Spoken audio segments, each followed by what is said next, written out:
কুইজিনিয়া পরিবারের পক্ষ থেকে সকলকে জানাই সাদর আমন্ত্রণ।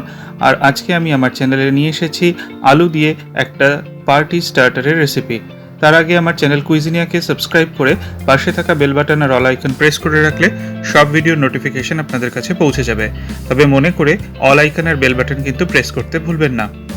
আজকে আমি যে রেসিপিটা আপনাদের জন্য নিয়ে এসেছি এটা আপনারা পার্টি স্ন্যাক্স হিসেবে ব্যবহার করতে পারেন, অর্থাৎ স্টার্টার হিসেবে আপনারা এটা সার্ভ করতে পারেন। এটাকে আমরা আলু মাঞ্চুরিয়ান বা পটেটো মাঞ্চুরিয়ান বলতে পারি। এটা খেতে খুবই মুখরোচক এবং সবাই খুবই পছন্দ করে। একটু ঝালঝাল এবং পার্টি স্ন্যাক্স হিসেবে কিন্তু এটা একদম ফিট। তাহলে আসুন দেখে নিন এই রেসিপিটা। ভিডিওটা পুরোটা দেখার জন্য অনুরোধ রইল, তাহলে আপনারা পুরো প্রসেসটা বুঝতে পারবেন, যেহেতু এখানে প্রায় 2-3টে স্টেপস রয়েছে। আর যদি ভিডিওটা ভালো লেগে থাকে একটা লাইক এবং কমেন্ট করতে কিন্তু ভুলবেন না। আর যারা এখনও চ্যানেলটাকে সাবস্ক্রাইব করেননি তাদের কাছে অনুরোধ, চ্যানেলটাকে সাবস্ক্রাইব করে কুইজিনিয়া পরিবারের সদস্য হয়ে যান। তাহলে নতুন বন্ধুদেরকে স্বাগত জানিয়ে আর পুরনো বন্ধুদেরকে আমার চ্যানেলের পাশে থাকার জন্য অসংখ্য ধন্যবাদ জানিয়ে শুরু করছি আজকের আলু দিয়ে পার্টি স্টার্টার রেসিপি। প্রথমে আমি এখানে 3টে মিডিয়াম সাইজের আলু নিয়ে নিয়েছি। আলুগুলোকে ঠিক এরকম কিউব সাইজে কেটে নিয়েছি, একদম ছোট না, একটু মাঝারি সাইজের কিউব করে আলুগুলোকে আমি কেটে নিয়েছি।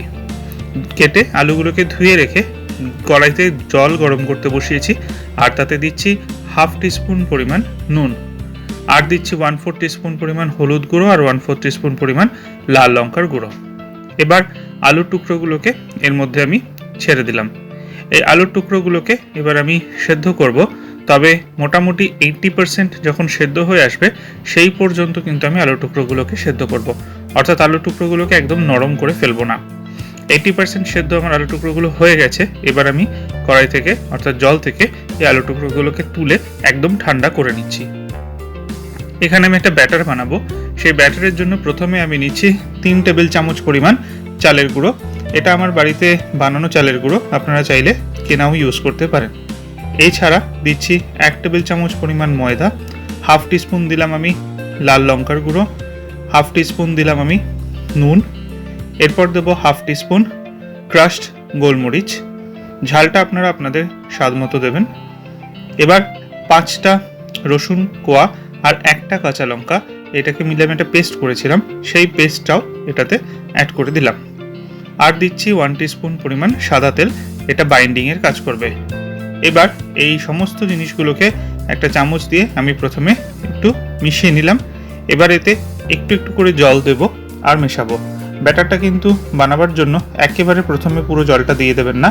মোটামুটি এখানে আমার টোটাল 1/4 কাপ পরিমাণ জল লেগেছে, কিন্তু আমি প্রথমেই পুরোটা দিয়ে দিচ্ছি না। আমি আগে একটুখানি জল দিচ্ছি, নেড়ে দেখে নিচ্ছি ঠিক কতটা আমার কনসিস্টেন্সি দরকার, সেই অনুযায়ী আমি বাকি জলটা দিচ্ছি। এটা কিন্তু একদমই পাতলা ব্যাটার হবে না, এটা বেশ ঘন থকথকে একটা ব্যাটার বানাতে হবে। আর এই পুরো প্রসেসে আমার যেটা বলেছি আমি 1/4 কাপ পরিমাণ জল কিন্তু লেগেছে। তাও আরও একবার মনে করিয়ে দিই, প্রথমেই কিন্তু পুরো জলটা দেবেন না, একটু একটু করে দেবেন। আর ঠিক এই কনসিস্টেন্সি আসা পর্যন্ত এই ব্যাটারটাকে বানিয়ে নেবেন। ব্যাটারটা কিন্তু আমার এখানে বানানো হয়ে গেছে, একটা ঠিক ঘন ব্যাটার আমি এখানে বানিয়েছি। এবার এখানে যে আলুর টুকরোগুলোকে আমি আগে থেকে 80% বয়েল করে রেখেছিলাম, সেই আলুর টুকরোগুলোকে দিচ্ছি। আর আলুর টুকরোগুলোকে এই ব্যাটার দিয়ে ভালো করে কোট করে নিচ্ছি। এবার এগুলোকে ভেজে নেওয়ার পালা। প্রথমে আমি এখানে দিয়ে দিচ্ছি কড়াইতে 3 টেবিল চামচ পরিমাণ সাদা তেল। সাদা তেলটাকে মিডিয়াম ফ্লেমে আমি গরম করে নিচ্ছি। এতে এবার আমি যে আলুর টুকরোগুলোকে কোট করে রেখেছিলাম, অর্থাৎ সেদ্ধ করা আলুর টুকরোগুলোকে, সেগুলো একে একে ছেড়ে দিলাম। আর এবার এগুলোকে আমি ভেজে নেব মোটামুটি মিনিট খানেক করে, এক পিঠ ভেজে। এবার এক পিঠ ভাজা হয়ে গেলে পিঠটাকে আমি উল্টে দেবো, উল্টে দিয়ে অন্য পিঠটাও ঠিক ওইরকমই মিনিট খানেকের জন্য ভেজে নেব। এই ভাজাগুলো কিন্তু আপনারা এমনিতেও এরকম মানে ফ্রাইড আইটেম হিসেবেও এটাকে আপনারা সার্ভ করতে পারেন, তবে আমি এর জন্য একটা সস বানাবো। এই ভাজাগুলো কিন্তু গোল্ডেন ব্রাউন অবস্থায় হয়ে গেছে। এবার আমি এগুলোকে তেল থেকে তুলে নিচ্ছি। আর বাকি যে আলুর টুকরোগুলো ছিল সেগুলো ঠিক একই পদ্ধতিতে ব্যাটারে চুবিয়ে এরকমভাবেই ভেজে নিচ্ছি। এবার এই সস বানাবার জন্য যে তেলটুকু ছিল তাতেই আমি দিয়ে দিচ্ছি 6 কোয়া রসুন। রসুনগুলোকে আমি কুচি করে নিয়েছিলাম। একটা মিডিয়াম সাইজের পেঁয়াজ, সেটাকেও একদম কুচি করে নেওয়া হয়েছে। আর দিয়ে দিচ্ছি 3টে কাঁচা লঙ্কা, এটাকেও আমি কুচি করে নিয়েছি। দিয়ে এবার মিনিট খানেক এটাকে ভেজে নেব। আরও একবার মনে করিয়ে দিচ্ছি, ঝালটা আপনারা আপনাদের পছন্দ অনুযায়ী দেবেন। এবার এতে দিচ্ছি 2 টিস্পুন পরিমাণ টমেটো সস, দিচ্ছি 1 টিস্পুন পরিমাণ ডার্ক সয়া সস, আর দিচ্ছি 1 টিস্পুন পরিমাণ রেড চিলি সস। এই 3টে সস দেওয়ার পরে আমি এটাকে আরও 1 মিনিটের জন্য নাড়াচাড়া করে নেব। ফ্লেমটা কিন্তু এই অবস্থায় একদম লোতে আছে। এরপর এতে আমি ভেজে রাখা আলু টুকরোগুলোকে দিয়ে দিলাম। আলু টুকরোগুলোকে দিয়ে দেওয়ার পরে আলু টুকরোগুলোকে পুরো সসের সাথে আমি মিশিয়ে নেব এবং মিনিট 2 জন্য আমি এটাকে এবার মিডিয়াম ফ্লেমে করে রান্না করে নেব। খেয়াল রাখতে হবে যেন আলু টুকরোগুলোর প্রত্যেকটা সসের সাথে খুব ভালোভাবে কোট হয়ে যায়। দিয়ে দিচ্ছি স্বাদ মতো নুন। নুনটা খেয়াল রাখবেন, আগেও দেওয়া হয়েছে।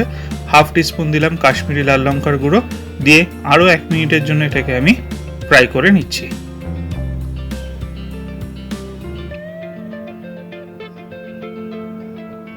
আর সব শেষে দিয়ে দিচ্ছি 1/4 টিস্পুন পরিমাণ চিনি।